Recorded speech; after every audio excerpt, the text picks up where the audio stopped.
स्वतवाड़ा, फतेहपुरा, सामरवाड़ा, रामपुरा, शेरा, रोणी सौ तमाम गामोना मारा वडीलो युवान भाईओ ने बहनों बेन शू नाम दीकरीनु छायाबेन एनो एक 2 मिनिटનું ભાષણ પર બધા મુદ્દા આવી ગયા હતા એને કીધું કે બનાસકાંઠાના સ્વાભિમાન માટેની ચૂંટણી છે અને ફોર્મ ભરવા માટે એવા આવો કે આખું મીડિયા જેની નોંધ લે પહેલી વખત માઇક હાથમાં પકડવું એ 20-25 વાર થાય ને તો વાઇબ્રેશન આવે પણ હિંમતથી જે બોલે હવે મને વાંધો નહીં આવે બેટિંગ તૈયાર છે ભાવી પેઢી તૈયાર થઈ રહી છે એ વાતનું ગૌરવ છે નથાબા સાહેબ તમે મને કહો કે વાગણ છે સિંહણ છે પણ બેટિંગ પણ છે એનો ખૂબ રાજીપો ઠાકરસિંહભાઈ ને સાહેબે વાત કરી કે આ બનાસકાંઠાના સ્વાભિમાન માટેની ચૂંટણી હું પોતે ધારાસભ્ય છું ચૂંટણી ના લડું તો પણ ચાલે હું હતું રૂપાભાઈ અને એની મુદત પણ હજી 2027 માં પૂરી થાય રાજકારણમાં 2-3 બાબત હોય અને 2-3 ઓપ્શનમાંથી તમારે કોઈ એક ઓપ્શન નક્કી કરવું પડે વર્તમાન સમયમાં અમારી પરિસ્થિતિ એ પ્રકારની કે તમારે ઓછી મહેનતે અને વધારે પેલી તકલીફો ન સહન કરવી હોય અને સામે દેશના લોકોને લૂંટીને ભેગી કરેલી પાર્ટીના નેજા હેઠળ જઈને તમારે ચૂંટાવવું હોય તો તમે સહેલાઈથી ચૂંટાઈ શકો છો બીજું ઓપ્શન એ છે કે તમારી જે વિચારધારા છે વિચારધારા સાથે તમે કઈ બાંધછોડ કરવા માંગતા નથી તમે ઓછા સંઘર્ષથી સત્તા મેળવવા માંગતા નથી વિચારધારા સાથે બાંધછોડ કરવા માંગતા તો ત્રીજું ઓપ્શન તમારે જે વિચારધારા સાથે જ્યાં છો ત્યાં પાણીથી કરીને ચોટી ઊંધી તાકાત લગાવીને પાર્ટીને ઊભો કરવાનો પ્રયત્ન તમારે કરવો પડે અમે 2 ઓપ્શન ફગાવી દીધા છે કે અમે દેશના લોકોને લૂંટીને ભેગી કરેલી મિલકતથી અમે છૂટાવા માંગતા નથી અમારે સત્તા એ તાનાશાહી વાળી સત્તા અમારે નથી જોતી અમે વિચારધારા પણ એ ધરાવીએ છીએ કે જેણે પાર્ટી અમને જે પાર્ટીએ મોટા કર્યા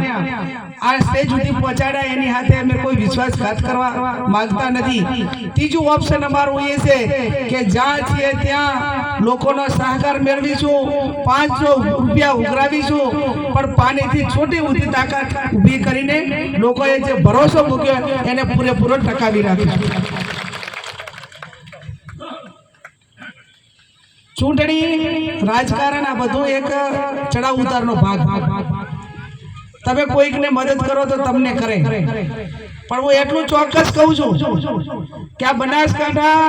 ન ધણિયાતો નથી આ સમાજ વચ્ચેની ચૂંટણી નથી આ ભાજપ કોંગ્રેસ વચ્ચેની ચૂંટણી નથી આ ચૂંટણી બનાસકાંઠા જિલ્લાને કોઈ એક વ્યક્તિ બહારનો આવીને બાનમાં લીધો આ બનાસકાંઠાની આઝાદી માટેની ચૂંટણી અનેક આગેવાનો હતા આપણા પરથી ભટોળ થી કરીને દલસિંહભાઈ થી કરીને દલુભાઈ થી કરીને હરીસિંહ ચાવડા થી કરીને બીકે ગઢવી થી કરીને તમામ નેતાઓ હતા કે ના બધા હતા એ લોકોએ સમાજ વચ્ચે ઝઘડા કરવાના ધંધા નથી કર્યા સહકારી માળખાને રાજકીય અખાડા નથી બનાવ્યા જેણે આ દેશમાં જેને અંગ્રેજોએ આ દેશને ના લૂંટ્યો હોય ને એટલો બનાસકાંઠાને એક બહારના લોકોએ આવીને આ જિલ્લાને લૂંટ્યો છે 2500 માં નોકરી કરાવતા હતા હજારે કરોડો અરબોની મિલકત બનાસ ડેરી ઉપર કબજો બનાસ બેંક ઉપર કબજો બનાસ મેડિકલ કોલેજ ઉપર કબજો સિવિલ હોસ્પિટલ ઉપર કબજો આખા જિલ્લાની અંદર પ્રાઇવેટ માર્કેટો બનાવીને ખેડૂતોને લૂંટ્યા એનો કબજો અને આટલું લૂંટવા છતાં આજ સુધી કોઈ સમાજમાં ઝઘડો કરાયા વગર ના ઉગે એનું નામ કોઈ એક વ્યક્તિ છે ને તમે બધા જાણો છો કોઈ બીજું હાથમાં ના આવે ને તો એનો ટાર્ગેટ તો નક્કી જ હોય કે હવે સમાજ પૂરો થઈ ગયો તો ભયા વચ્ચે આજે એટલા વેર ઝેર જિલ્લાની અંદર કરી નાખ્યા છે કે સારો માઠો પ્રસંગ હોય ને ઘરે ઉરડો પ્રસંગ તો ભાઈઓને હાગાને ભેગા નથી રહેવા દીધું. આજે આખો જિલ્લો એક ભાઈચારાની ભાવનાથી દૂર થઈ ગયો છે. ત્યારે આપ સૌને મારી બે હાથ જોડીને વિનંતી છે કે ડરો મત. હું એક દીકરી છું, મહિલા છું, અને જે તોપથી તમે આખો જિલ્લો બીઓ છો ને એ તોપ સામે ચૂંટણી લડવાનો સૌથી મોટો અનુભવ મને છે.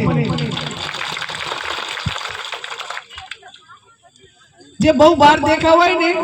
એ બહુ લાંબુ ના હોય, એમ સમજી લેવાનું. અને બહાર દેખાવ એનો જ હોય, જે મજબૂત હોય ને એનો બહાર દેખાવ ના હોય તો પાડી દેવામાં જ સમજે અને કુને અહીંથી પડે. પણ જે ખોખરું હોય ને અંદરથી ખોખલું, ઓલો જે ફૂટેલો ઘડો હોય ને એ વધારે ખખડે. એમાં બધા હવે કંટાળી ગયા છે, ભાજપ વાળા કંટાળી ગયા છે કે મારું સહન કરવું. કોઈ આપણા ઘરનો વડીલ કોઈ નાના મોટી ભૂલ આવી હોય બા તો ઘરનો વડીલ ઠપકો આપે, નાનું બાળક હોય તો એને લાફો મારે, પણ એ ઘરનો વડીલ મારે છે.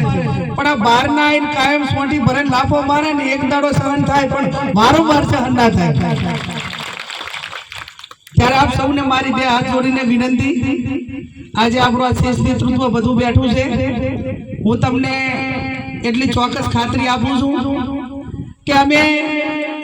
એવું પ્રતિનિધિત્વ કર્યું છે 28 વર્ષમાં કે અમે પૈસા નથી કમાણા, તમારા બધાના દિલમાં અમે સ્થાન પામ્યું છે. તો પૈસા કમાણા હોત તો આજે તમે આટલા બધા આવીને ના બેઠા. લોકશાહી બચાવવા માટે ગણ્યા ગાંઠ્યા લોકોને પણ સામે આવવું પડશે,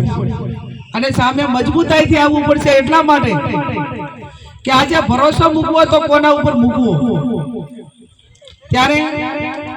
અમે સત્તા માટે હોત તો બધા ધારાસભ્યો હતા એના